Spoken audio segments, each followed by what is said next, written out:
nga gitambak ka nila no, tambak ka nila na para ining butang nila o kuan gyud buhos nila sa kining asfalto, kuan gyud kayo level na dito sa may rampa nila. So taas-taas na ni ilang ilahang na kuan diri. So makahigayon ta po nato gining balikan ni karon na magud kung nagkaulan nun. May hapon sa tanan no, so nakaagi gyud tag usab diri sa Ulas flyover. Ato ko ning i-quick update ning Ulas kay na magyud ta diri. Ato lang agi ano. Nya mo na ning banda diri sa Talomo side dito banda. Murag diri na sila banda karon nagtrabaho no. Oh, banat-banat na gyud nila pero kumpleto ng girder dito na lang banda sa may likuran no. Yan na yung mga naka-stack na mga drum. Sana na. Oh. Yan diri clearing pa ni sila diri mga wire tabok ta no. Dito ta banda sa may Ulas gyud padong og Kalina no, Mintal diri agion na ni diri. Kay bag-o man gyud ni nabutangan og girder diri. Oh. May mga heavy equipment nila diri oh. Oh, dara mga girder oh. Mga heavy equipment nila ng mga crane mo ni mga SWAT aning mga girder no ibutang kompleto naman wala lang nato na videohin atong mga niaging simana siguro na unya dere murag gipatag na clearing na simentoho na po siguro ni dere nyali kay mga agi mga motorista dere shortcut mo ni padong og Mintal Kalinan padong na dito banda sa may Bukidnon Road no. So dere simentado na gyud. Oh. Ang pikas isugda naman na undang nila na diya banda kay ang ilang yundang madungog na to na bira sila sa taas no kini mga steel dick na gipantawag mo na ilang gipanghapin diya sa mga girder niya man buhusan na nila. So atong naobserbaran murag na third span na ni ang ilang gibirahan dere. Ang second span no wag kita ka video ani wa magutay time god nga karon unta hapon naman pod.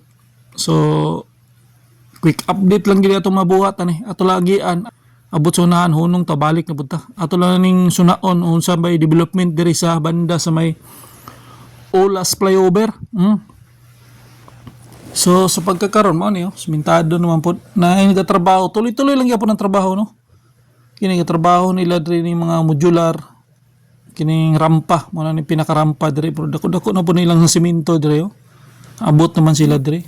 Unya diri makita man gini nato ang backhoe cooperate gid siya. Yan ano. Oh, noonga nato ni kajot bi atong tanahon. Taas-taas na po ni ilahang modular blocks diri na mga piling. Oh. Hapit na mutupong. Nga gitambak ka nila no. Tambak ka nila na para ining butang nila o kuan gyud buhos nila sa kining asfalto kuan gyud kayo level na dito sa may rampa nila. So taas-taas na ni ilang ilahang na kuan diri. So makahigayon ta po nato gining balikan ni karon na magud kung nagkaulan nun taligsik na di ta di magdugay kay layo pa to ato ang ulian padong pata og north nya south biyan no. Okasyonan ginato ni pohon. So now tuloy-tuloy gyud ang trabaho sa bako. Oh. Paibot pa mo hap. Kumbate gyud ang bako. So okay na kay no. Na taas-taas tuloy-tuloy gyud ang trabaho diri nya. Nakita man na nato na unsay proseso na gyud, unsa nay development diri banda. So, di madugay simentoho na po nila nya. Hurot-hurot ta po ang ilang mga stock. Kauna lang ganin nakatambak na mga stock diri. Sa ibabaw mao lagi na. Oh. Second span, third span na giniilahang pagbuhos diri. Oh. Urot-urot naman ng ilahang mga kwan, materialis. Oh. Oh. Grabe no. Nindot na gani. Fourth span naman siguro gani ni. Di lang ta makakuha no. Kasyunan ta lang ni pohon. Balik na to kay karon gud tong buhaton. Quick update lang gini. Oh. So Ulas flyover. Oh.